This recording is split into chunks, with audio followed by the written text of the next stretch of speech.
Kajang Semang, apa kabar saudara? Berita Bali kini hadir menjumpai Anda bersama saya Bavani Nafaratri. Serangkaian berita aktual seputar Bali telah kami siapkan untuk Anda.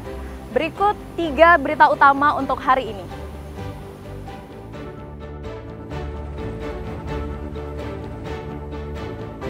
Mobil rombongan wisatawan Tiongkok mengalami kecelakaan di Buleleng. 5 orang tewas.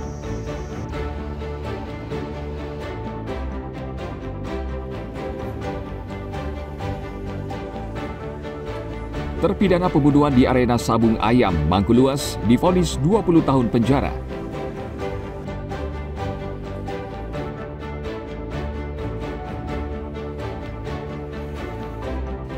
Jelang Hari Raya Galungan, warga ramai membeli barong ukuran mini.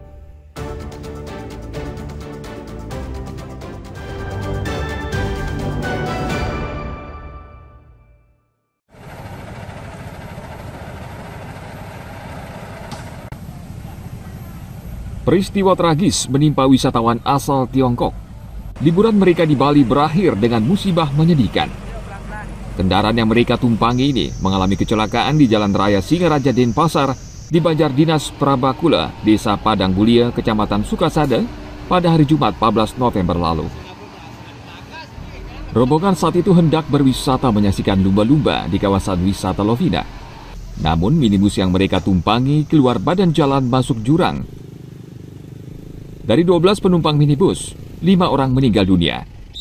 Korban terdiri dari 3 perempuan dan 2 laki-laki, mereka dari Tiongkok.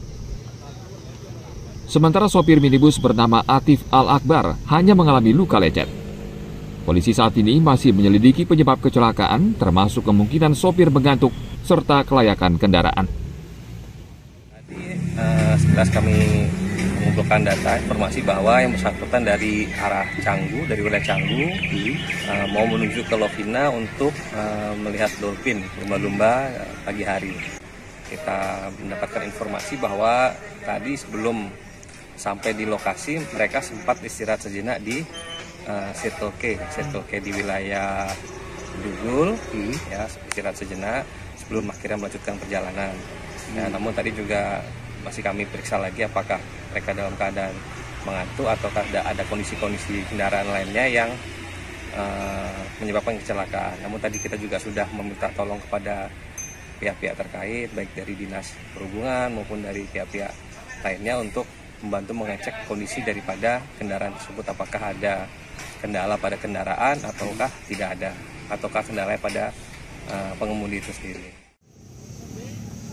Kelima jenazah korban kecelakaan hingga akhir pekan lalu masih berada di ruang instalasi forensik RSUD Buleleng.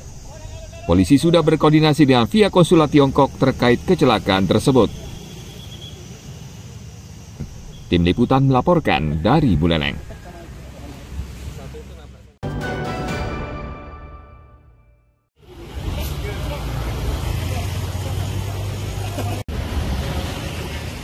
Kekhawatiran Iwayan Luas akhirnya menjadi kenyataan. Akhir pekan lalu, Majelis Hakim Pengadilan Negeri Bangli akhirnya menjatuhkan hukuman 20 tahun penjara karena perbuatan terpidana membunuh orang lain di arena Sabung Ayam pada tanggal 14 Juni 2025. Vonis Majelis Hakim ini membuat lega keluarga korban karena kematian Ikomang Alam Sutawan mendapat ganjaran setimpal. Menurut Majelis Hakim, terpidana Mangkuluas terbukti secara sah dan meyakinkan bersalah dengan sengaja merampas nyawa Ikomang Alam Sutawan di arena Sabung Ayam, Banjar Tabu, Desa Songan, Kintamani, Bangli.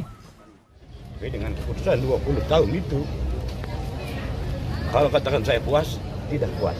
Tetapi di dalam Undang-Undang 338 maksimalnya adalah 15 tahun penjara, tetapi sudah diputus oleh hakim ada 20 tahun penjara, ya saya terima. Persidangan berjalan aman dan lancar. Meski demikian, Polres Bangli mengerahkan banyak personel polisi untuk mengamankan jalannya persidangan. Di pengadilan itu sebanyak 240 personil, 20 di kejaksaan dan ada 20 di alun-alun kota Bangli. Jadi untuk personel memang kami bagi karena kami juga dapat informasi dari masyarakat kalau misalnya memang ada sebagian dari keluarga itu ada di alun-alun kota Bangli. sehingga kita memang memposting bersama di sana. Iwayan Luas menikam Ikomang Alam Sutawan di arena Sabung Ayam pada bulan Juni silam karena merasa tersinggung. Sebelumnya, terpidana bersama anaknya juga pernah membunuh orang dan mendekam di penjara Nusa Kambangan selama beberapa tahun. Tim Liputan melaporkan dari Bangli.